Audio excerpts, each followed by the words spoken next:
সাবেক অধিনায়ক খালেদ মাহমুদ সুজন ভাই।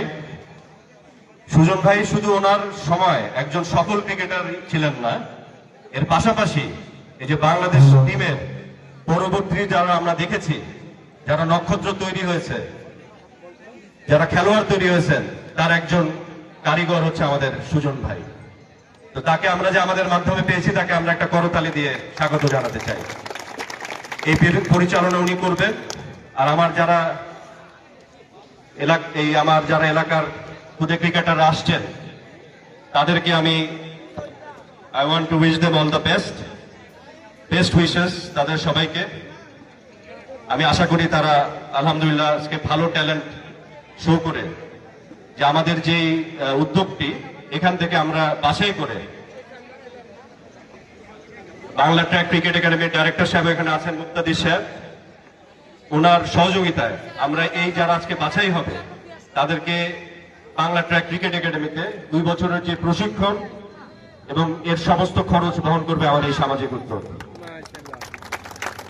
আমি এও বলতে চাই যে যারা আজকে বাছাই হবে না, তারাও তোমরা মন খারাপ করবে না, তাদেরকেও আমরা একটা পাইপলাইনে রেখে দিব। এবং আমাদের ইচ্ছা আছে, আমি কথা বলছি এখানে যে বগুড়া থেকে আমাদের রিফাত ভাই আসছেন, উনি আমাদের জেলার কোচ। যে নেটটা আমরা আজকে এখানে তৈরি করে দিলাম, এটা কিন্তু একটা পার্মানেন্ট নেট, পার্মানেন্ট হয়ে গেল। এখানে কিন্তু আমার ছেলে মেয়েরা, এবং শুধু আমি বলবো ছেলেরা না, মেয়েরাও যারা ক্রিকেটে উৎসাহী, তারাও এখানে কিন্তু প্র্যাকটিস করতে আসতে পারবে। এবং আমরা রিফাত ভাইকে সুজন ভাইয়ের মাধ্যমে আমি অনুরোধ করব যে মাসে 2 থেকে 4 দিন হলেও আপনার একটা উইকেন্ডে উনি যেন 2 ঘন্টার সেশন হলেও একটা এখানে আসেন, তাহলে ওনার সান্নিধ্যে আমাদের ছেলেমেয়েরা প্র্যাকটিস করতে পারবে, এটা তাদের জন্য ভালো হবে। এবং সিরাজগঞ্জের মামুন ভাই আছেন, মামুন ভাইকে আমি অনুরোধ করবো উনিও আসবেন। তো সবাই মিলে আমরা এই প্র্যাকটিস সেশন গুলো করলে আমরা আরো ছেলে মেয়ে এখান থেকে গড়ে তুলতে পারবো, যারা হবে আগামীর ভবিষ্যৎ, যাদেরকে আমরা বলি ফিউচার স্টার্স।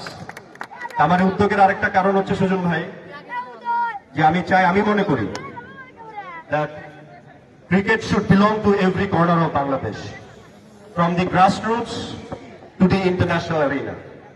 তো আজকে কিন্তু আমরা গ্রাসরুটে আছি, তো গ্রাসরুটকে এম্পাওয়ার করা, সেই সাথে এর পরবর্তী পদক্ষেপ আমি নিতে চাই আপনাদের সহযোগিতা, আপনাদের পরামর্শে, যে টু প্রমোট স্কুল ক্রিকেট। এবং এইভাবে করে আমরা যেন একটা গ্রাসরুটে ছড়িয়ে দিতে পারি, তাহলে তো আমরা ন্যাশনাল টিমের জন্য একটা পাইপলাইন তৈরি করতে পারবো।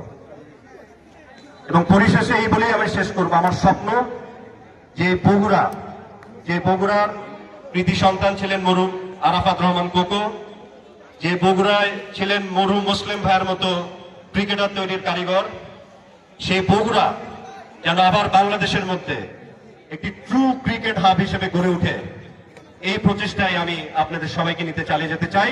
সবাই আমার জন্য দোয়া করবেন। এবং আমি আজকে এই অনুষ্ঠানের উদ্বোধন ঘোষণা করছি। আল্লাহ হাফেজ।